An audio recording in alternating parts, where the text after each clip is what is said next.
Good morning. So we've got a lot to talk about today. I'm going to dive right in, and I'm going to start by going to where I feel most comfortable.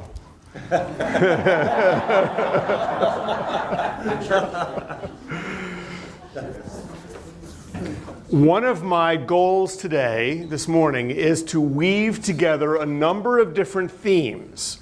We're going to start talking about some of the distinctions in the approach to the visual arts in two dimensions that we see north of the Alps and south of the Alps, because that will help us get into the mindset of what's happening in the Netherlands and in Flanders during the 16th and the 17th centuries.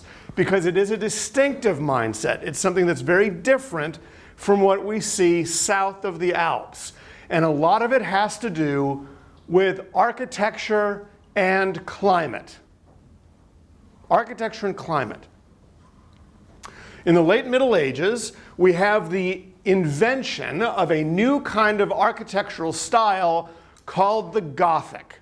The Gothic, a style that's dominating in Northern Europe, particularly in France, where it's invented, and that it extends out across Central and Northern Europe, ultimately making its way across the English Channel to the British Isles, and also making some headway down into Italy, albeit in a different form, as you'll see in a second. The key feature of Gothic architecture, of course, is a combination of height and light. In the Gothic period, we find both builders and viewers very much interested in seeing their buildings as being some kind of symbolic manifestation or reflection of their understanding of God's presence. God's presence that comes to people literally through beams of light from the sun. The sun becomes a symbol of a godly presence. And as a result, we find in architecture a great interest in light, in windows. Its most popular and I think most elaborate expression is the small gemstone of a building in Paris called Sainte-Chapelle, built in the 1240s to hold a relic for King Louis IX.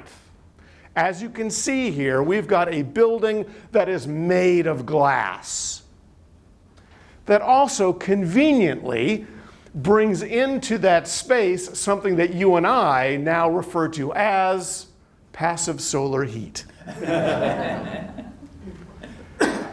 If you've ever been in Italy in the summer, you know passive solar heat is something you want to avoid, because under the Italian sun you will bake.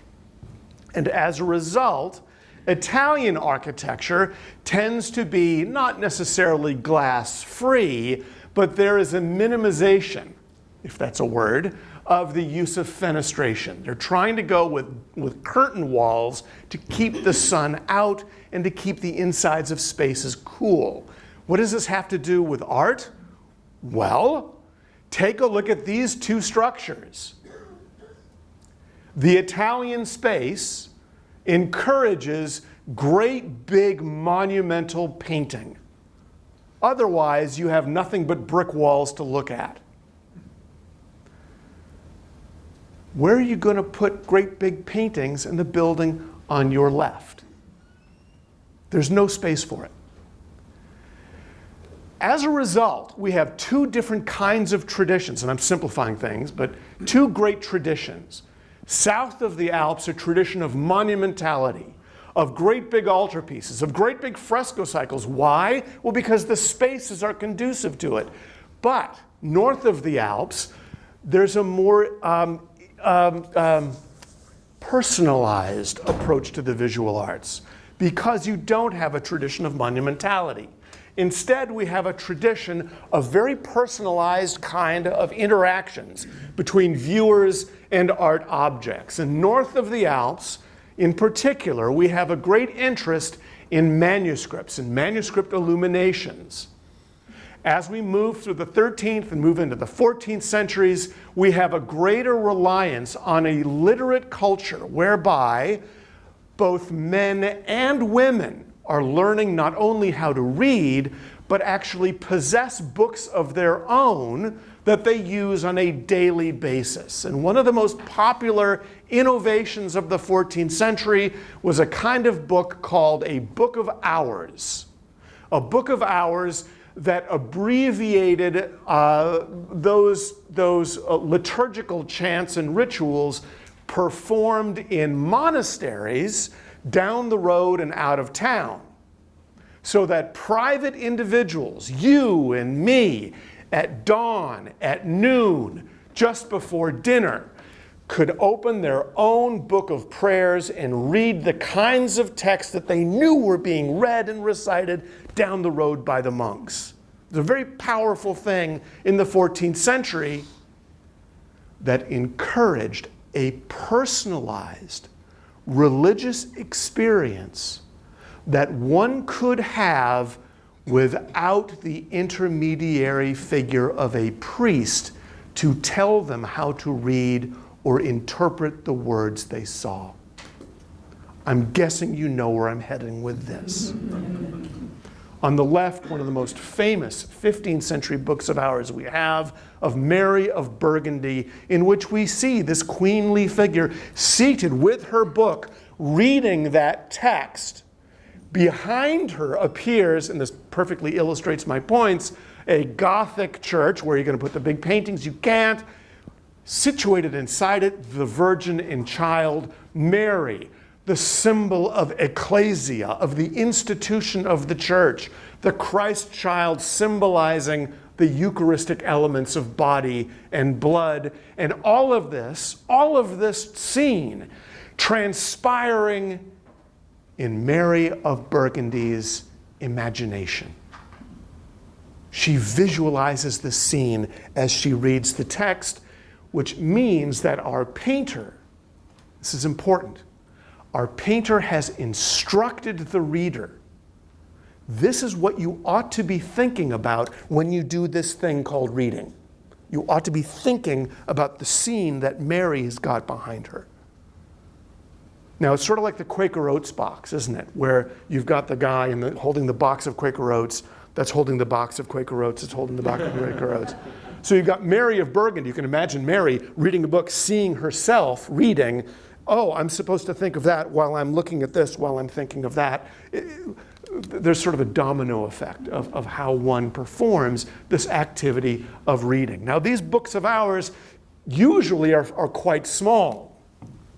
Jean Pucelle, a very important painter of the 14th century, famously produced books of hours that were about 3 inches tall, literally 3 inches tall, so that these queens, princesses, duchesses, but also wives of merchants and burghers could own these books and literally put them in their purses or their pockets and carry them with them wherever they went.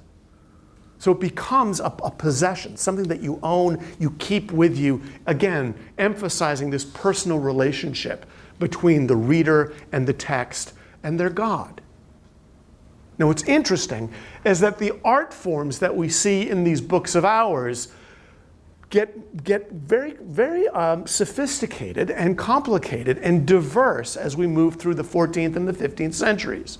Most books of hours contained in them, at the beginning of this text, a set of calendar pages that not only would record the dates of the month, but the feast days that were celebrated on those particular dates.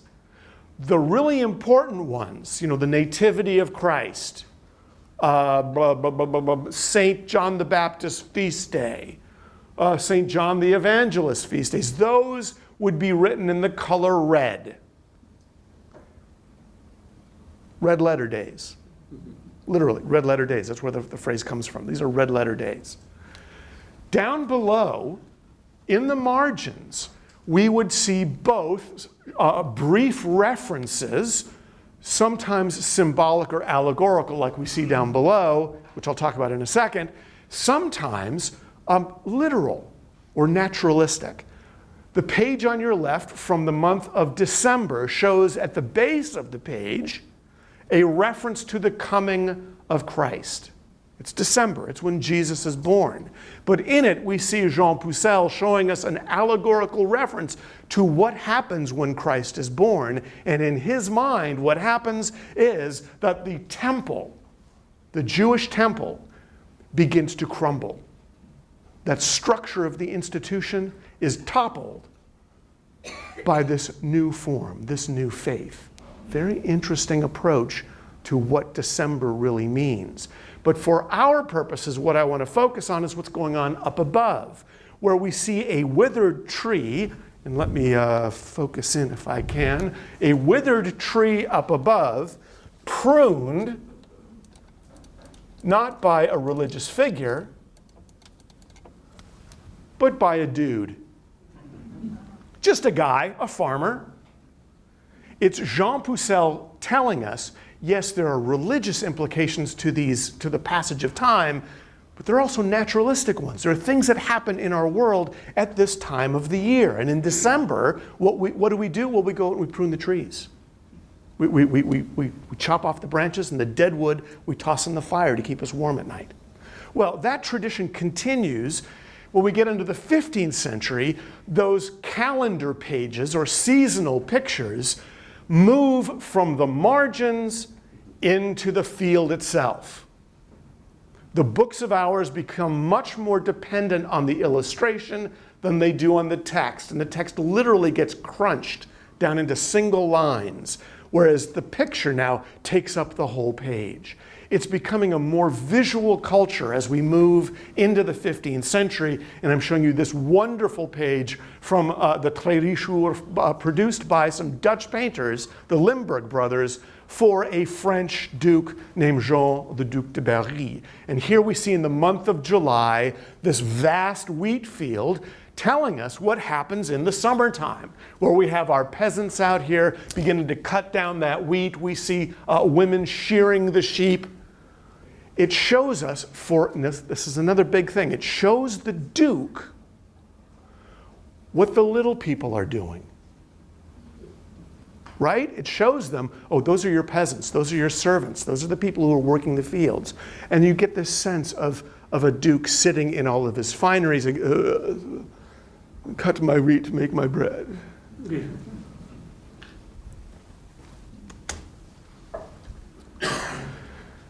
Now, for the sake of painting, we have artists and viewers who become very much interested in this kind of intimate relationship with pictures. And it comes out of a reading manuscript culture, where people have been carrying these books with pictures in their pockets, walking around town.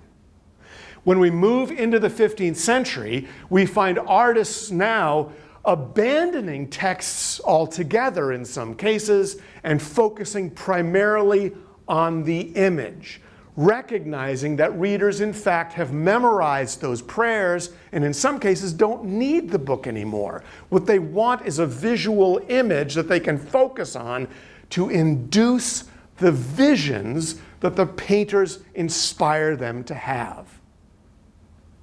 That's the case with Jan van Eyck's Madonna in a Church in Berlin, where we see an absolutely enormous Shaquille O'Neal Madonna. When you compare the size of the figure to the space in which she stands, she's about 25 feet tall. And that's because it's not a painting of the Madonna. It's a picture of ecclesia, of the church. It's a symbol that shows you the institution of the church presiding over all those who enter into this space. This picture, this painting, is about so big. Okay, it's a tiny little picture that Jan van Eyck has painted. It is not for an altarpiece, folks. It's for a bedroom. These are paintings that are intended to be very private, very personal. In Italy, yes, you have small private devotional panels. Yes. In the north, it becomes a specialized part of a visual vocabulary. People are buying these small panels in droves. They're putting them in their bedrooms because they are accustomed to having this personal relationship with their God. As we move through the 15th century, we find artists beginning to expand upon this notion of intimacy, of a viewer's curiosity to inspect images very, very closely. When Petrus Christus produces this portrait of a Carthusian monk today in New York City, he not only paints every single individual whisker, every single wisp of hair around that monastic tonsure, excuse me, not a monastic tonsure, but a short haircut, he also shows you down on the frame a fake fly. When Eric yesterday showed you the ants casting shadows, which is a brilliant thing to show, in the 17th century, Dutch painters they're just replicating a tradition that's been going on for 200 years of showing you these tiny little insects casting shadows perched on a ledge. This is not at all unusual as we move through the 15th, the 16th, and the 17th centuries. Dutch viewers had become accustomed to seeing this kind of very fine replication of the natural world because that's what their visual culture was all about, thanks to the books they'd been carrying around with them every day and looking at very, very closely. These small pictures demand close inspection. They invite you to look. They invite you to get very, very close. And by the way, I want to thank Eric yesterday. I don't know if you noticed it, but he talked about how the guards at the National Gallery and other museums freak out when people get close to pictures. It's been my experience that and here's lesson number one about looking at art in a museum. They tend to freak out the most when you approach a picture with your finger. Eric struck the proper pose yesterday when illustrating how one ought to look at a painting in a museum. Ready? When your hands are behind your back, you can get as close as you want, and the guards are probably going to leave you alone. The only thing that can get in your way will be an electronic system that might beep if you get too close. But barring that, put your hands behind your back and you pretty much get as close as you need to see what's going on. There's a wonderful little argument about this picture that I'm not going to present to you, but I actually think this is a self-portrait. Okay, anyway. So where do we go with this information about the concept of a personalized relationship with one's God and this notion of being able to attain that relationship through personalized experiences? Well, as you know, through the early 16th century, thanks to the papacy of Julius II, who's building on what Alexander VI had done, and then the horrific Medicean Pope Leo X, we find a culture of papal corruption that permeates European society right from about 1493, when Pope Alexander VI takes it upon himself to carve up the new world and tell Europe who gets to own what piece of it, moving through Julius II's incredible taxation of Christians across Europe in order to rebuild Rome. Yes, art plays a part in the Protestant Reformation, to the point where Leo X, upon his elevation to the papacy in 1513, utters the famous words, "God has granted us the papacy. Now let us enjoy it." Yeah, we find Northern Europeans in particular becoming increasingly upset with what they see as papal excess, corruption, decay, and even decadence. We won't go into what Pope Leo X is doing when he enjoys his papacy. Oh.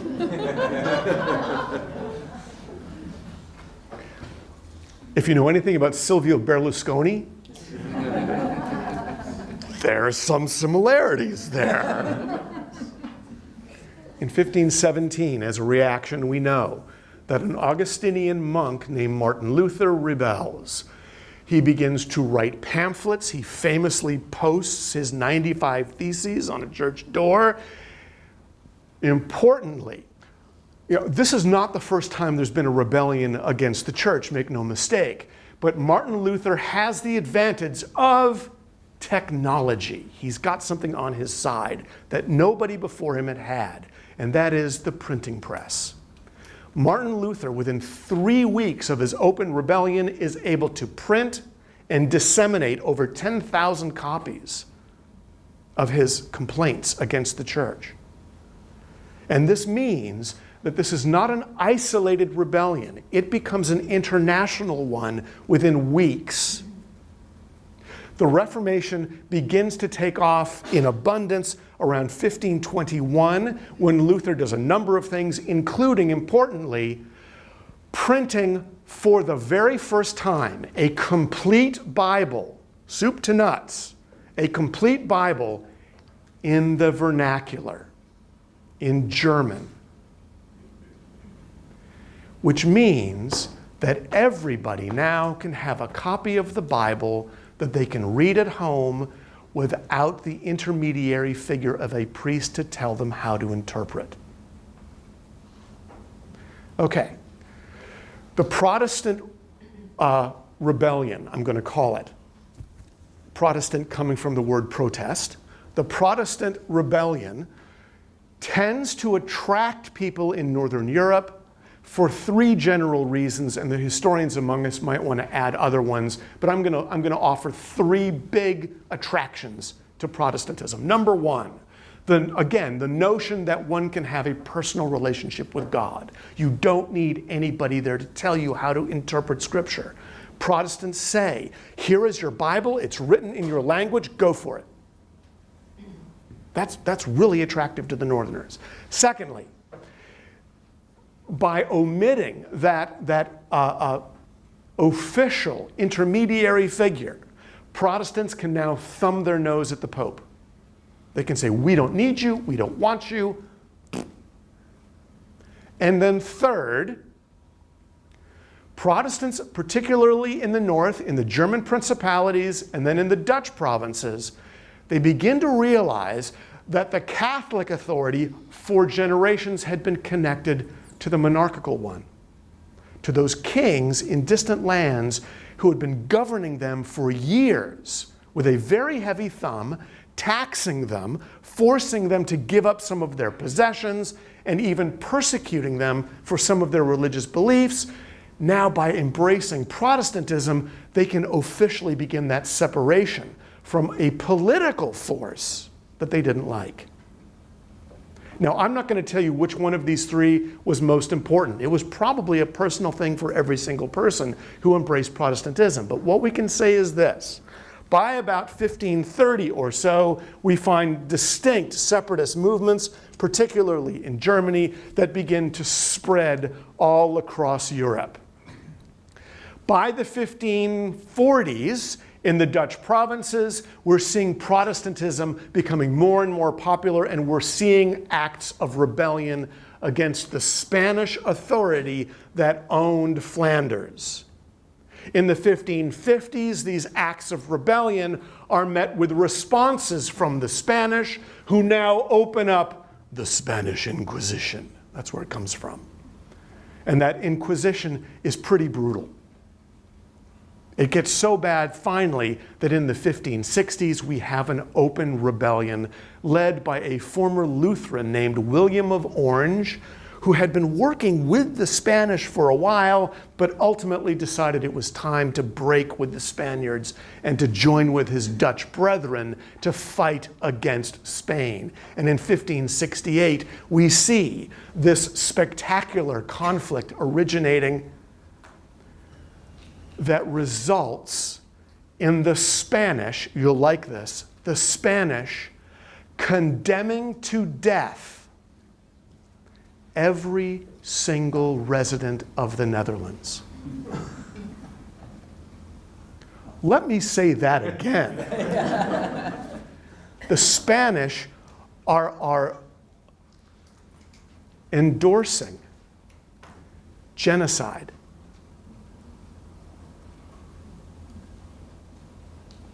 And you can see that in some of the things happening. I mean, we see Protestants going into monasteries, pulling out monks, pulling out prelates, pulling out priests, and slaughtering them in the streets. We see Spanish armies going into Dutch towns and burning them to the ground. Civilians, soldiers, men, women, children, everybody gone.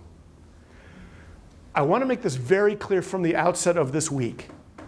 There are no heroes in this story. There are no good guys. You don't root for anybody when you're reading these stories because they're all SOBs. They're killing each other. We talk today about religious extremism. Well, guess what? In the 80 Years' War, you had one batch of religious extremists and another batch of religious extremists on the other side, and they just killed each other in the name of Christ. So, get your mind into that zone. What about the art? That's supposed to be what I'm supposed to be talking about. Okay. Well, what we find in the 16th century, those towns and cities along the coastline of the Low Countries, Amsterdam, Antwerp in particular, become very important centers of information. Because when ships come into port, they bring with them books. And with those books come ideas. Sometimes those ideas are embraced, sometimes they are condemned. In Antwerp in particular, we have a group of humanist thinkers led by a guy named Nicholas Jongelink.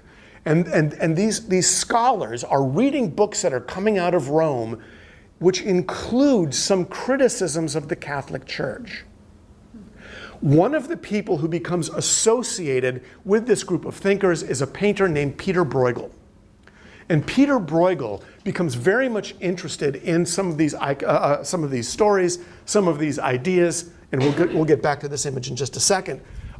Breughel starts producing images that revolve around proverbs and stories from Greco-Roman antiquity, like the Fall of Icarus. He's also interested in showing us pictures from Christian history. But what's interesting about Peter Breughel is that Breughel in the 1560s likes to embed into bigger, broader pictures those narrative stories that he's hearing about from the humanists in Antwerp. So, for example, when we look at the Fall of Icarus, can you see where Icarus has fallen into the sea? Can you see it? Takes a while. Takes a while. It's way in the background, a tiny little figure. Those of you at home, my gosh, it's hard even for me to see him. Under the boat. Yeah. Ah, there he is. Thank you. His legs popping up down below. What's this really a painting of? The landscape. Peter Breughel had come out of this painterly tradition in Northern Europe, whereby landscapes and what happens in the landscape is what captivates viewers. He knows that people like to see these pictures of real life, of what's really happening. And when we start looking at some of Bruegel's famous landscape pictures, we begin to realize that actually some of these compositions are based specifically on works of art that he would have seen in manuscripts. So Bruegel's coming out of a very specific northern tradition that he embraces and that he then extends. The image on the left, the taking of the census in Bethlehem, can you see where Mary and Joseph are? Right there. These tiny little figures. No, Peter Bruegel is taking this elevated view in order to show you the community. He's painting for these other thinkers. They're talking about the big, broad world. They're talking about these themes that they have been reading about and talking about for generations, about these proverbs that they've been reading in Ovid. They're talking about Christian stories. But at the same time, and this is important now, Bruegel is putting these pictures in two distinct contexts. One, the context of nature, that nature is all around us, that there's symbolism in nature, that things grow, things evolve, and things die. That's nature.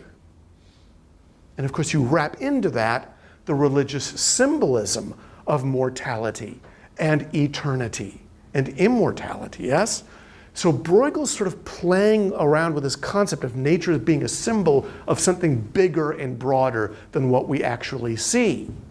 And of course, the second context of these images is the here and now. Bruegel wants to put these pictures in a context so that his viewers, hearkening back to that old tradition of personalized experience, his viewers can look at the image and say, I understand what it must have been like to stand in line in Bethlehem in the middle of December where it's absolutely bitterly cold in Jerusalem, to pay my taxes. That's what Bruegel's trying to do. So it's a really interesting approach that Bruegel takes. Now, this interest in the peasantry with Bruegel becomes this wonderful, I think, expression of life in the countryside. He recognizes that his humanistic viewers are becoming more and more interested in what's going on in the lower classes. And Bruegel produces near the end of his life, and he dies in 1569. He's not even 50 years old when he dies. Bruegel produces a whole series of these wonderful peasant genre pictures that revolve around something called the kermesse, or this big feast or festival that peasants like to have on different days of the year, sometimes revolving around weddings, sometimes revolving actually around funerals, but very frequently also revolving around feast days dedicated to saints. In some of these pictures, Bruegel will show you regular folk engaged in sometimes extraordinary activities. We see in the image of the peasant, come on, work for me here, accidente. Now it works for me. Sorry. You viewers at home, beg your pardon. And I don't have my glasses on, so that's not good either.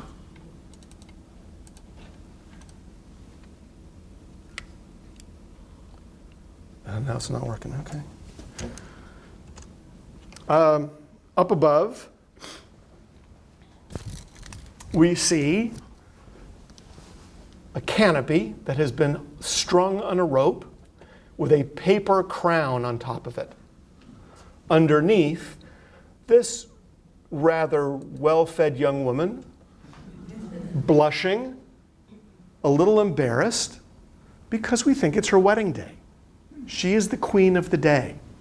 And she is seated in front of that hanging canopy because, in fact, paintings of the Virgin Mary on altarpieces frequently showed Mary seated in front of an elaborately woven tapestry.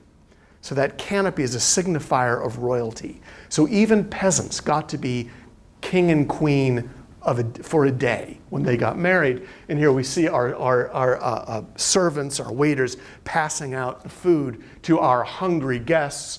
These lovely bagpipers off to the left there performing for the audience. But what I really want you to look at is the image on the right, this peasant dance, because in it, Bruegel shows you a couple of important things. First of all, movement and energy. Bruegel is a mannerist painter in the 16th century. He likes to show you figures involved in big, twisting, contorted poses, dancing all over the place. But also he shows you here a formula of genre painting that 16th century artists will embrace and reproduce for the next 200 years. Not only do we see a cacophony of figures in a circle, but, and I wish this pointer actually worked, I'll use this guy. You also see, dancing figures, the bagpipe player. You're going to see figures kissing. Let's see. They're embracing there, dancing there. The pier is going to be, let's see, back there. Oh, they're the kissing figures there. The pier is back there. These are images of people drinking and dancing and smooching and urinating, sometimes vomiting. So this is actually going to become formulaic to the point whereby you will be able to go into a museum today and you'll see a peasant genre picture and you won't know who the artist is, but with your hands behind your back, you'll be able to lean close and you'll be able to say, oh, there's the puker. Oh, there's the kissers. And it becomes almost a paint by numbers cookie cutter kind of thing. Really, really interesting. And it all comes from Peter Breughel. I'm not going to spend a whole lot of time on this picture, but this kind of kermesse image where we find the big peasant dance with, oh, here's our puker. Yeah. They become reflections of peasant life, but they're not really considered to be noble peasants, are they? It's sort of showing you the underside of how the riffraff live, which is really interesting. So Breughel and then Bruegel's followers are actually trying to have it both ways in some cases. They're trying to show you the importance of nature. They're trying to show you who it is that peoples our environment, and it's all a big celebration of life. They're having a great time, but at the same time, there's kind of a morality play here for the viewer. You don't want to behave like these people. You don't want to be barfing in public. And you want to be careful about who you're kissing. Okay?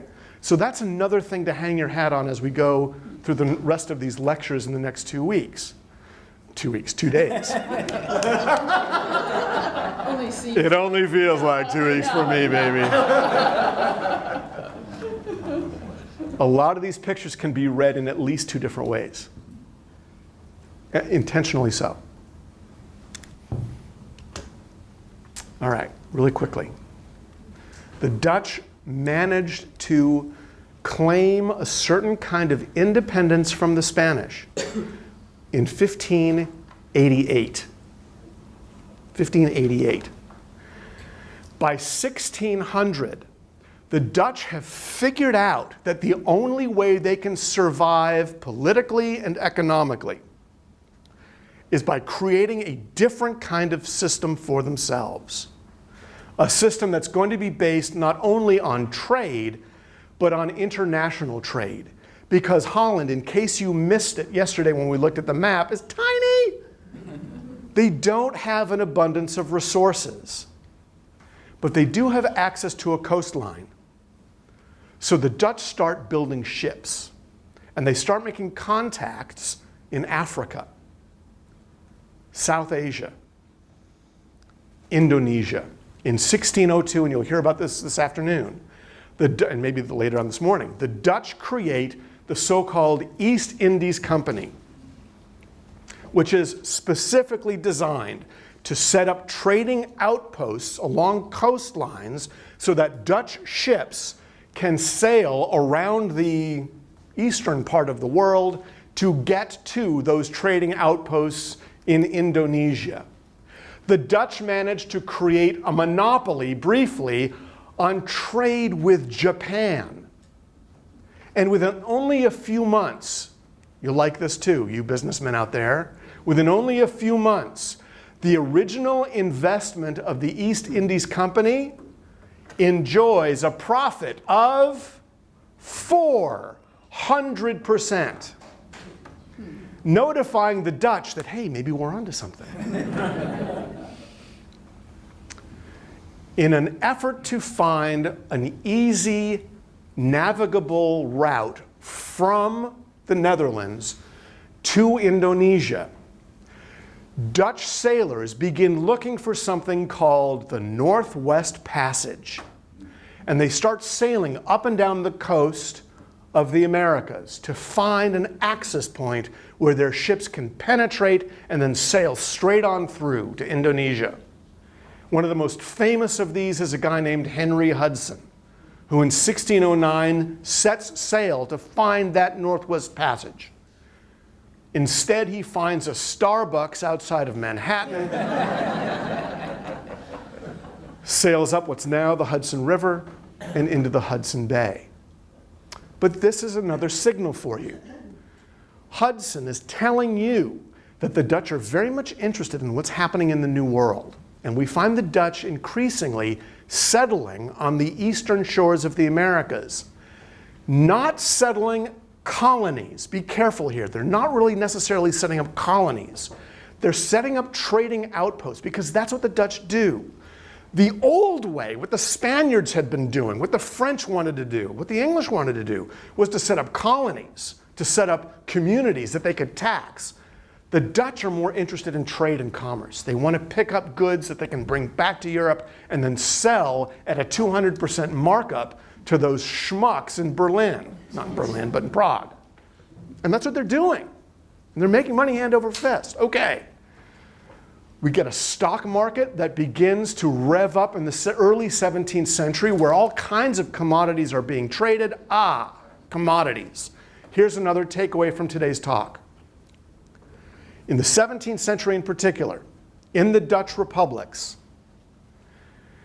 we find a culture of commodification. People are very much interested in spending those profits on goods, on filling their homes with luxury items, porcelain from the East, spices, lovely spices that they're getting from the East Indies Company, paintings. Now I'm showing you here a kind of a reflection of this culture of commodification that's coming through in the 16th century, but it extends into the 17th, where we find Dutch and Flemish artists painting us pictures that do nothing more than to show you the stuff that's available. Fish, fruit, vegetables. There's going to be a tulip boom in the 17th century where people are just dying to buy tulip bulbs. Tulips. It actually causes an economic crisis when I love this, the tulip bubble bursts. I don't know why, I just think that's hilarious. The tulip bubble. Okay. One of the other things that happens now, of course, is that with the rise of Protestantism, and we talked about this last night, we also find the decline of Catholicism in the northern territories. The public display of Catholic devotion is prohibited in a number of Dutch towns and cities. And this means, as we discussed last night briefly, that major patron of the arts, the church, is almost overnight wiped off the map. Dutch painters can no longer hope for a great big commission from the church down the street that will feed them and their families for the next 2 years. Now what we find in the 17th century in particular are Dutch painters, Flemish painters, Adrian Breughel, Adrian van der Stade, beginning to produce paintings that they're selling from their studios, from their workshops, taking those paintings, putting them out in great big fairs, art market fairs, every Saturday to sell these pictures on the open market. Which means, importantly, guys, that these pictures tend not to have specific references to individuals. That is certainly not always the case, and I'll show you some notable exceptions to that. Portraiture in particular is obviously going to be an exception to that. But we're finding a different kind of art market where artists have to appeal to their clients, to a big, broad customer base, and they're not exactly sure what people want to see. So what do? Well, two things. Number one, they think very carefully about what has sold elsewhere in the past. And they know that Peter Breughel was famous in his day for producing these peasant pictures. So we find a number of artists focusing on peasant pictures because they sell. I can paint in a peasant picture people peeing, people kissing, people puking. This is great. I can show peasants fighting if I want to. Woohoo! I can show in sort of an intellectualized way human behavior. This is sort of a naturalistic theme that the humanists would have liked. Oh, this is how mankind functions. So that's one thing they do. They look at what sells. The second thing they do is they create niches for themselves. They begin to specialize. Whereas artists like Peter Breughel in the past were able to produce religious pictures, mythological paintings, landscapes, peasant genre paintings, in our period we're going to see artists tending to focus on the thing that they do best to earn them the most money from a client base that recognizes those abilities. So they're starting to specialize. So you're going to get genre painters. These two guys are great examples, and they're personality-wise almost exactly the opposite from what we can tell. Adrian Breughel died very young, maybe the age of 35, 36, 37. He was a really young guy when he died, and he's reputed to have lived a life of debauchery. He was a soldier for a while. He was one of these people trooping through these towns and villages in Flanders with weapons on his shoulder, but he was also a painter. Legend has it, and there's no way to confirm it through archival evidence, but legend has it that Adrian Breughel would produce paintings of peasants like this pancake baker on the spot, produce paintings to pay off his tavern bills. So he'd barter pictures for food and beverage. That's a wonderful legend. It's probably exaggerated or ornamented based on the subjects that he's producing. It's easy to associate the painter with the subjects. You can't do that with Adrian van der Stade, who actually was a very prominent artist, an upstanding member of the middle class. He operated an enormous workshop and studio and produced a wide array of students who went on to be very interesting painters. I won't say successful. Oh, that's another thing that we'll toss out here. Ready? Many of these artists, many of the people that we'll look at today, had second jobs. It was the second job that paid the bills. So Yann Steen, who we'll see a little bit later on, Yann Steen owned his own tavern and owned a brewery, neither of which went very well. He died in poverty. He painted on the side. Jan Vermeer was an art dealer.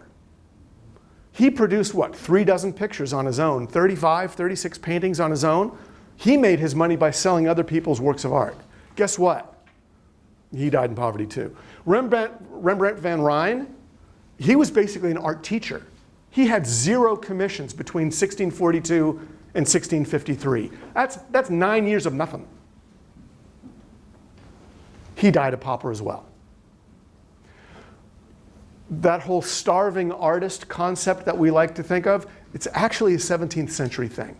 These guys really were dying in destitution because they had other jobs to keep them afloat. Adrian van der Stade actually is one of the exceptions to the rule. Here we go. Based on this tradition of intellectualizing themes revolving around nature, around the peasantry, we find artists like Yann Steen picking up on the idea that one can project a message in these paintings, subtle messages, underlying messages that only a learned viewer will understand. On your right, Peter Breughel had produced this wonderful painting. Guess what this image represents? On the right, excuse me. You see what's going on? These beggars with holes in their eye sockets, these are blind beggars. And what are they doing? They're leading one another into a ditch, which of course becomes an illustration of an old proverb of the blind leading the blind. Yes? Okay, well, Dutch artists in the 17th century, they're picking up on this idea that you can illustrate these proverbs. On your left, I'm showing you a very popular Dutch proverb that's coming into play in the 1640s that Yann Steen is beginning to illustrate in the 50s and 60s and 70s, called, as pipe the old, yes, so pipe the young. In other words, children will learn from their parents. Now this is interesting. Yann Steen paints for us this party, man. It's a family party, and it looks great. People are well dressed, they're pouring wine for each other, they're sitting around a circle having a good old time. But you'll notice to the far right in this pixelated picture, we see a small child who's having a pipe shoved in his mouth, and he's being taught that this is a proper behavior. This is the way that you are supposed to act. And with the woman on the far left, you'll see she's really kind of the star of this show. She leans back, and holds out her glass, but you'll notice that the buttons of her dress have become undone. And it's this subtle suggestion by Yann Steen that this is actually a family that's out of control. That they're not paying attention to what needs to be paid attention to. But at the same time, it's such a seductive picture. You know, we want to be part of this party, don't we? At least I do. It looks delicious, it looks wonderful, and it's actually painted in a fairly nice setting. I mean, this is a middle-class family. These are not paupers, these are not peasants.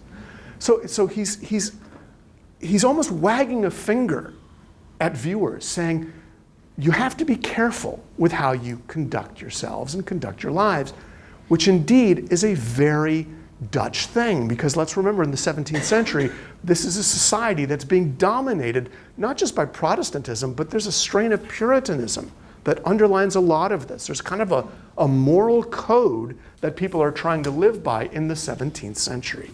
Now, I'm going to sneak through these two for the sake of time. We find also, though, Dutch painters very much interested in showing us not just peasantry and not just the immorality of some people, but also slices of life. Maybe those intimate references to the human condition that northern readers had become accustomed to focusing on as they were looking at books, showing these scenes, these small scenes of people who are talking together. They're in these lovely spaces, but there's also a hint, an undercurrent of trouble here, because here we've got, on your left, a guy with a great big hat with a wide brim. That's often connected to a militiaman. There's a suggestion that these two are not necessarily a married couple. She sits draining her glass. She's done. She's not sipping it. She's pounded it back. To the far right, we find what at first we believe is a waitress serving two customers, but she's not necessarily serving. She's sharing in this glass of beer. Now, again, we can interpret this painting on the right by Peter de Hooch in a couple of different ways. We do know that it was not unusual for people to share beverages like this. There would be little lines in the glass, and one would drink down to that line and then pass it to the neighbor, and they would drink down to their line and then pass it along to their neighbor. It's a very Dutch kind of way of making sure everybody gets the same kind of service. It's a Dutch treat. It's a Dutch treat. But at the same time, there's kind of an undercurrent here of, who is she really? What is this place? Are these soldiers? Are they merchantmen? We've got the pipes out. We've got the liquor out. There are these subtle little hints here, little clues that things might not necessarily be as they seem. And that leads me finally, and I will end here because I know we're running out of time. It leads me to my favorite kind of genre picture, the brothel scene. I love brothel pictures. I can't believe I just said that on a live stream.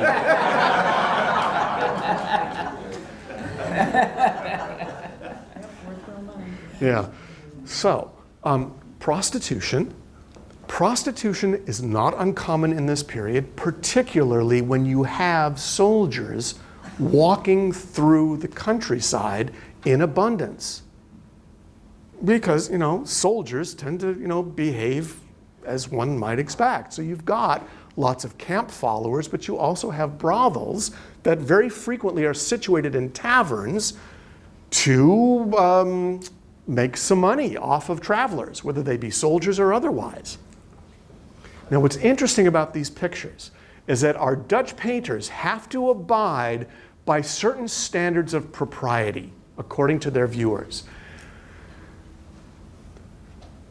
I can think of only one brothel picture out of the hundreds of them that are produced in this picture that actually show female nudity. Because in the 17th century, it's rare indeed for a Dutch painter or his clients to want to see the nude female form. Usually, that form only appears in narrative pictures that revolve around some kind of ancient myth, where the characters are expected to be nude. But when you're talking about contemporary Dutch society, even in a house of ill repute, you will not see exposed breasts. You just don't see it. Instead, you find these lovely little hidden messages in a lot of them.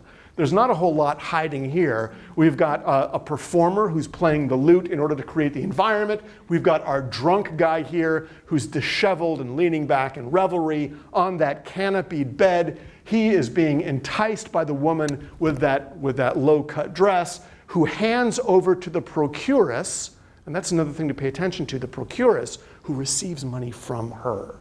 The prostitute has taken his money, and it's this transaction.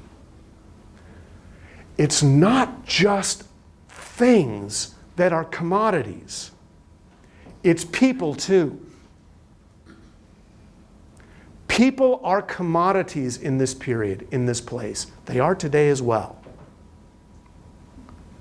Let's not forget that one of the major industries of Dutch commerce in this period was the African slave trade. The Dutch were responsible for sending, we believe, roughly 500,000 people from Africa to the New World, the Dutch. That was one of their commodities. Well, women are commodities too in these particular instances, so let's not forget that. The painting on the right, a very interesting picture that shows us, again, these little clues. What kind of a room are we in? Is it a dining room? Look, look, look. Some sort of a tavern. What? Some sort of a tavern. Some sort of a tavern? Why do you say that? So we've got a guy passed out on a table. Everybody see that? Got a laptop closed in front of him. The Wi-Fi doesn't work. So there's romantic activity in the foreground. Romantic activity in the foreground. We've got a male and female figure. They seem to be having a lovely conversation. Everything's cool, right? This is just a great little thing. What's going on up above? Up above. Bedding. Bedding. Oh, there's a place to recline. In the background, we have two figures, a male and a female figure, facing one another. We can't necessarily tell what they're doing, but one would assume that those two faces in close proximity take us back to that Breughel snippet of the kissing characters. But most importantly, yes, I know, you can't miss that. That's your clue. This is a house of ill repute. Okay? So very frequently, when you're looking at these Dutch pictures, you need to be looking for some of these clues. This is one of the very few brothel pictures that I've been able to find that actually has exposed breasts. It's very unusual for the period. I love this guy here who's unsheathing his sword. No, seriously, that's what the artist is trying to do. I mean, I'm not making that up. All right. Judith Leblanc. Judith Lester's painting in the 1620s and 1630s. She's a student of Frans Hals. She's an outstanding painter. And I find it very interesting that Judith Leblanc also produces these kinds of brothel pictures, although she takes a very interesting twist on it. Because here we see on your right this male client who approaches a woman, and can you see it? He extends his hand, and in his palm are coins. So he's propositioning her. And I'm telling you, he's not propositioning her to buy the thing that she's knitting. That's not what he's after. But what I like about this is that she wants nothing to do with him. So we have a woman artist who's taking a different slant, a different take on the kind of brothel picture that we come to expect from our Dutch artists, including the Terborch that we saw yesterday on the left, where we have our figure seated in that red chair, holding between his fingers a coin. I am quite convinced this is, yes, another brothel picture, largely not only because of that exchange, the commodification of the woman, but because of the second woman who's there. She appears to me as a typical procuress.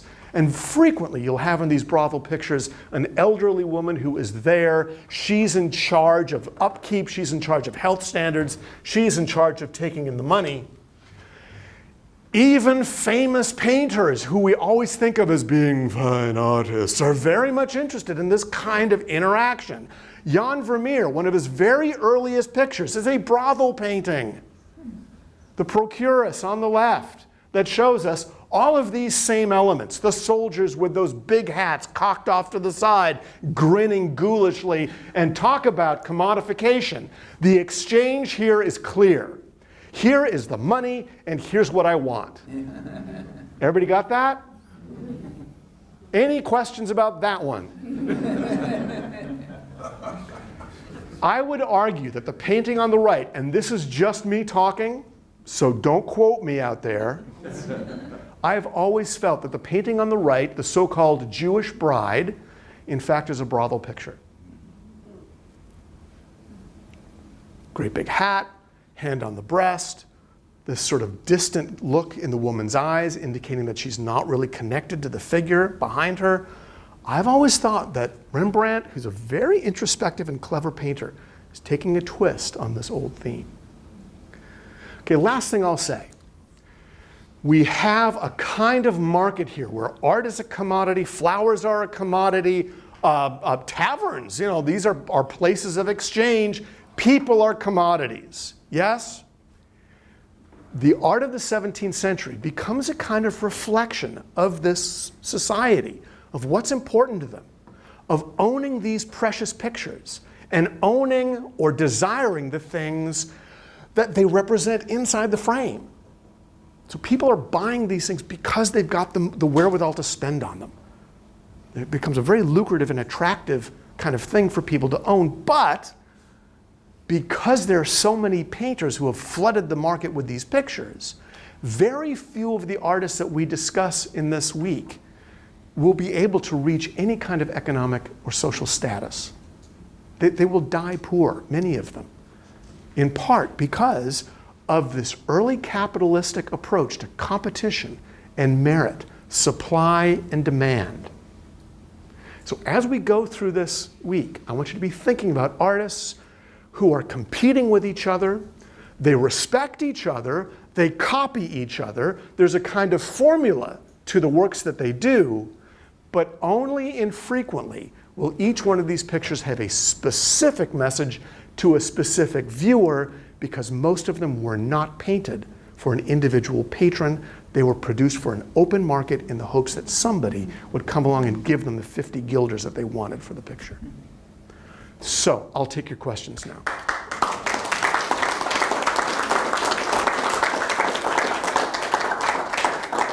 When you were talking about the Book of Hours, yes, it led me to wonder how many people in Northern Europe were literate. Do we have any sense of that? So the question is about literacy in Northern Europe in the 14th and 15th centuries. It's very difficult for us to tell. We know in some major centers, maybe as many as 50% of boys and girls were being educated up to about the 6th grade level. That might not include very much Latin, and books of hours are going to be written in Latin. So you've got to be thinking about a fairly limited kind of readership for these books of hours. And let's also remember, and this is an important point, books of hours are written and painted on animal skin, on parchment. The most expensive part of any manuscript will not be the payment to the calligrapher or to the artist. It'll be paid to the farmer who delivers the sheep that are being slaughtered in order to make the books. That's by far the most expensive part of the book. So these books of hours are going to differ in price range according to their size, to the length of the book and the size of the page, because that's the real expense, is the parchment. Now, we do find books proliferating in some major urban centers because that's where universities are. And what do students need? They need their books. And so you find in these urban centers teams of scribes who are just sitting there writing the same book over and over and over again because they've got a new batch of incoming freshmen who need their textbooks. Yeah, that's how it's working. So Male literacy is going to be higher than female literacy to a certain degree, but when you get up into the nobility, up into the royal classes, then you can expect many, many women to have enough Latin to be able to read these books of hours on their own. So I don't have a precise figure for you because they don't exist. Yeah, but that's a general response. Hard. Did any of these painters of peasant life also paint pictures of wealthy families and a different sort of life that they led? So are peasant genre painters also producing images of the upper classes? Yeah, sometimes. But again, this is sort of a niche market. And so you'll find artists like Adrian van der Stado or Adrian Brouwer or others like them, they tend to focus on what they do best and what's making them money. And so if you've got a genre painter who's making his income painting peasants, you're not going to find him producing very many images of the upper classes. Now the exception, and we'll talk about this on Wednesday, will be the genre of portraiture. Because there you'll find portraitists who are producing images on commission from those with the wherewithal to spend in advance. And they tend to be upper middle class people. So that's where you're going to see representations of the upper classes. And some of those portrait painters, like Frans Hals, like Judith Leblanc, will also produce genre pictures that are a little bit different than the ones that we've seen. So the answer to your question is, it depends. Some do produce pictures of both the lower classes and the upper classes. Others will focus primarily on their particular niche. Thank you.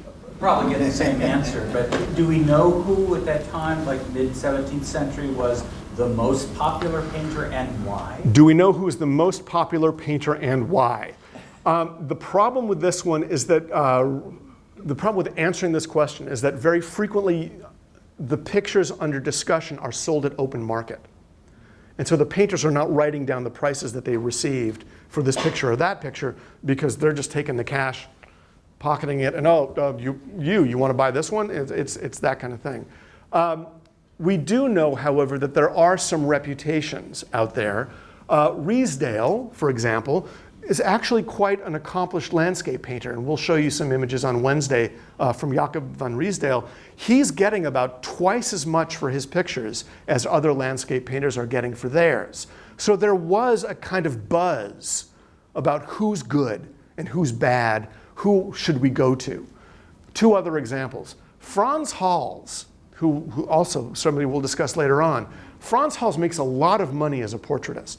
He gets a reputation as somebody who can produce your likeness really, really well. And so he starts commanding some pretty high figures. And Rembrandt, for a good portion of his career, right up until 1642, Rembrandt's not only getting big commissions from local individuals, he's actually getting commissioned by the government, by the family of Orange, to produce big pictures for that family because Constantine Huygens has given him the thumbs up, has been writing about Rembrandt. Okay, so that's a really good question because it's instructive for us. These artists had reputations. People knew who they were. They were writing about, other people were writing about them. There were critics out there who were analyzing the work of these painters in the 17th century. They were not working in a vacuum. They were not anonymous. Folks knew where to go if they wanted a landscape painting or a picture of flowers.